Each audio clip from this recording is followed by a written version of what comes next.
Hey everybody, my name is Noah. Welcome to the Google Cloud booth at ISE 2020. We're here in one of our meeting room solution rooms, and I'd like to show you a little bit about Google Meet and what it can do.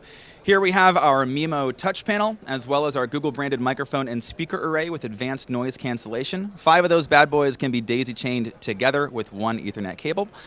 We've also got some unique solutions here for what is capable on the Mimo touch panel. This is going to be your total control into the Google Meeting solution. So if I go ahead and press a pre-established meeting that has been embedded into the system, I can go ahead and press that button. We're going to join that meeting, and anybody that's on the other end, like these two, are right there. Hey y'all, what's up? If I wanted to control the camera, if I wanted to change the layout, if I wanted to turn on captions or add other people or present to the meeting directly with HDMI, I can do all that functionality directly here on the Mimo touch panel. Powering this entire setup is a Chrome box underneath the table with an i7 processor and a built-in video accelerator to work specifically with our system.